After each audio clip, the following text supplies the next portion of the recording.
দেশের বৈদেশিক বাণিজ্যের কেন্দ্রবিন্দু চট্টগ্রাম বন্দর। ২৪ ঘন্টা কর্মব্যস্ত এই বন্দরকে সচল রাখেন হাজারো শ্রমিক। জাহাজের সাইরেন আর ক্রেনের খটখট শব্দই যাদের নিত্যসঙ্গী, তারা বন্দর শ্রমিক। তাদের ঘাম আর শ্রমেই চলে দেশের আমদানি রপ্তানি বাণিজ্যের বিশাল কর্মযজ্ঞ। বাংলাদেশের অর্থনীতির হৃৎপিণ্ড যদি হয় এই চট্টগ্রাম বন্দর, তবে সেই হৃৎপিণ্ড সচল রাখার অক্সিজেন হচ্ছেন এখানকার হাজারো শ্রমিক। পরিসংখ্যান বলছে দেশের মোট বাণিজ্যের ৯২% হয় এই চট্টগ্রাম বন্দর দিয়ে। তবে পরিসংখ্যানের পাতায় আনসাং হিরোরা কেবলই সংখ্যা। তাদের এই জরাজীর্ণ পোশাকের আড়ালেই লুকিয়ে আছে হাজারো দীর্ঘশ্বাস, বঞ্চনা আর অপূর্ণ স্বপ্ন। ভোটের বাঁশি বেজেছে, প্রতিশ্রুতি আর স্লোগানে মুখর হয়ে উঠেছে বন্দরপাড়াও। যাদের ঘামে বাঁচে এই বন্দর, আগামী নির্বাচন নিয়ে তাদের কি ভাবনা, তাই জানবো আজ।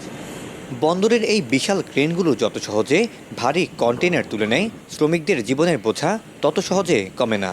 তাই তো আসন্ন নির্বাচনে বন্দর সংশ্লিষ্ট রাখা শ্রমিকের একটাই বার্তা, তারা আর ভোট ব্যাংক হিসেবে ব্যবহৃত হতে চান না। যারা তাদের ঘাম আর শ্রমের মর্যাদা দেবে, নিরাপদ কর্মপরিবেশ নিশ্চিত করবে, দিন শেষে ভোটের ব্যালটে তাদের প্রতীকেই পড়বে সিল।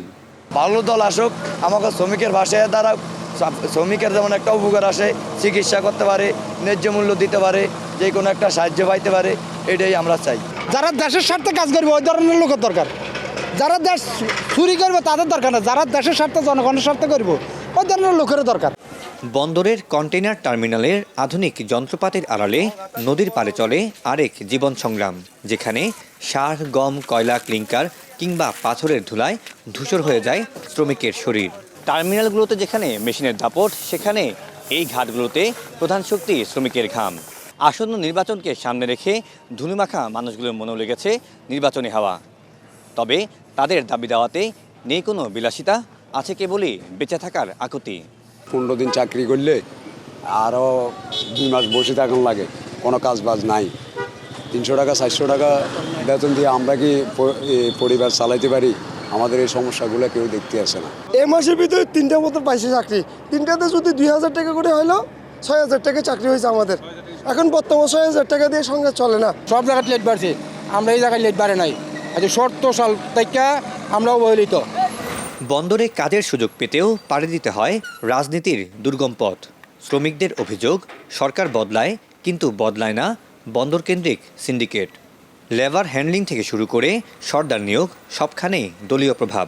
সাধারণ শ্রমিকরা বলছেন, তারা এমন জনপ্রতিনিধি চান যারা বন্দরকে চাঁদাবাজির আখড়া নয়, বরং শ্রমিকের কর্মক্ষেত্র হিসেবে দেখবেন। এই সরকার ভালো হয়, এই সরকার চাই, চাঁদাবাজি সরকার চাই না। চাই যে আমাদের দেশে যে ভালো কাজ করব, আমরা ওই সরকারে চাই। দেশের উন্নয়নের ইমারত যাদের কাঁধে ভর করে গড়ে উঠছে, তারা নিজেরাই আজ নড়বড়ে। ধুলোয় ধূসরিত এই শ্রমিকদের প্রত্যাশা, আগামী নির্বাচন শুধু ক্ষমতার পালাবদল নয়, বরং তাদের অন্ধকার জীবনেও নিয়ে আসবে ভোরের আলো।